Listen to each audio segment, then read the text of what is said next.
Qu'est-ce qui rend une personne extraordinaire? Leur capacité? Leur talent?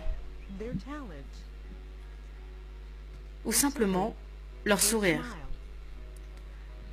Quand j'ai rencontré Nick Vujicic pour la première fois, j'ai su que je venais de rencontrer quelqu'un d'extraordinaire.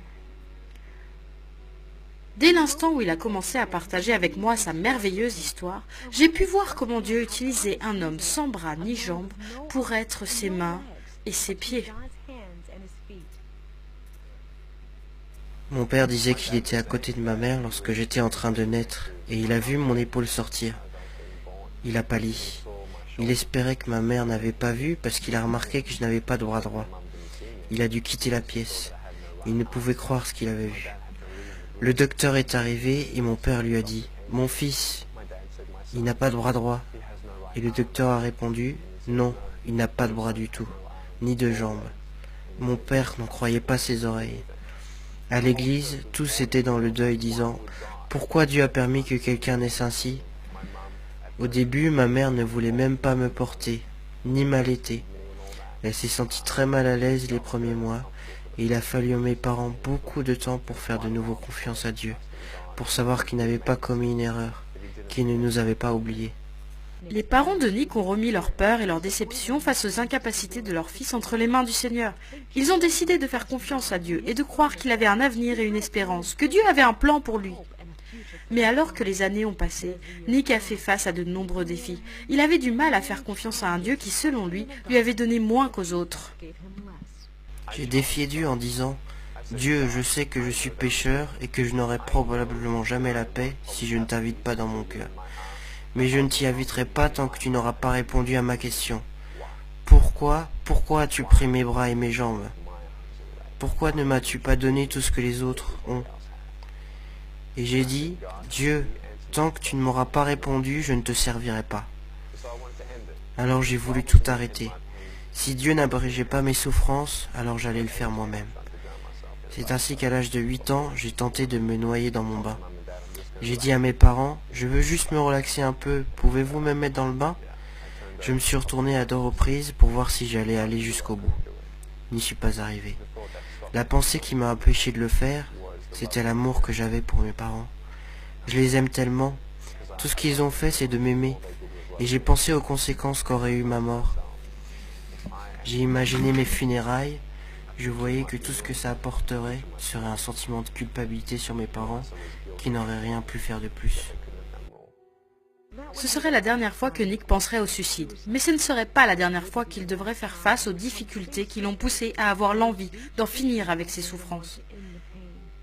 Un jour, la mère de Nick lui a fait lire un article sur un homme très sévèrement handicapé, et l'histoire de cet homme a eu un très grand impact sur la vie de Nick. J'avais le choix, être en colère contre Dieu pour toutes les choses que je n'avais pas, ou bien être reconnaissant pour celles que j'avais. Ma mère m'a dit, Nick, Dieu va t'utiliser, je ne sais pas où ni comment, mais il va le faire. Et ces graines ont commencé à germer dans mon cœur. C'est là que j'ai compris que ça ne servait à rien d'être complet de l'extérieur quand on était brisé de l'intérieur. Et j'ai découvert que Dieu pouvait guérir sans changer les circonstances. J'ai donné ma vie à Jésus en lisant Jean 9 quand j'avais 15 ans. C'est l'histoire d'un homme qui arrive dans un village, il était aveugle de naissance.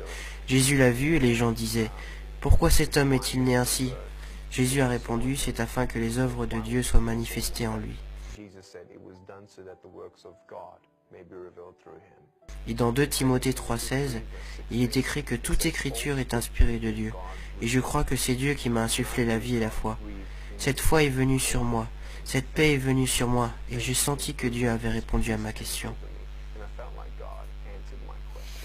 Quelle était la question et quelle était la réponse? La question était pourquoi? Pourquoi m'as-tu créé ainsi? Et la réponse a été me fais-tu confiance? Voilà la question. Et quand on répond oui à cette question, rien d'autre n'est important. Mais pour vous en particulier, qu'est-ce qui vous a fait dire « Seigneur, je vais faire confiance à ta parole car elle a la vérité. Je vais te faire confiance même si je ne sais pas ce que tu me réserves pour demain. » Parce que je n'ai rien trouvé d'autre. Rien d'autre ne pouvait me donner la paix. Je savais que des jambes et des bras seuls ne pouvaient me donner la paix. Je savais que je connaissais la vérité. qui j'étais, pourquoi j'étais là, où je vais, où je ne vais pas, et je n'ai pas trouvé cette vérité ailleurs qu'en Jésus-Christ. Et c'est en Jésus-Christ que Nick a puisé la force pour faire ce que beaucoup pensaient impossible.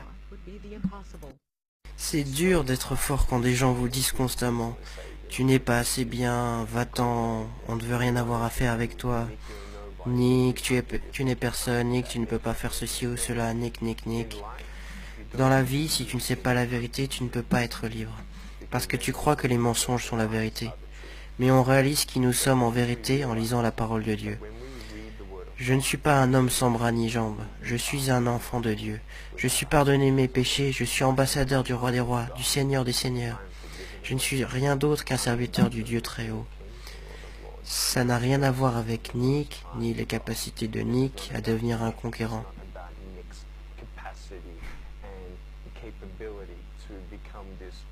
Je ne suis rien, rien.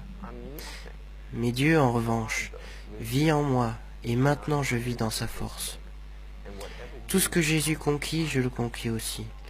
Je crois que si Dieu ne vous donne pas un miracle, vous êtes le miracle pour le salut d'autres personnes. Et je remercie Dieu de ne pas avoir répondu à ma prière, quand je le suppliais à l'âge de 8 ans, de me donner des bras et des jambes. Parce que, devinez quoi ? Du fait que je n'ai ni bras ni jambes, Dieu m'utilise partout dans le monde. Et ces 6 ou 7 dernières années, nous avons vu approximativement 200 000 âmes se tourner vers Jésus-Christ pour la première fois. Nick, préférerais-tu avoir des bras et des jambes ici sur Terre ? Non, c'est selon la volonté de Dieu.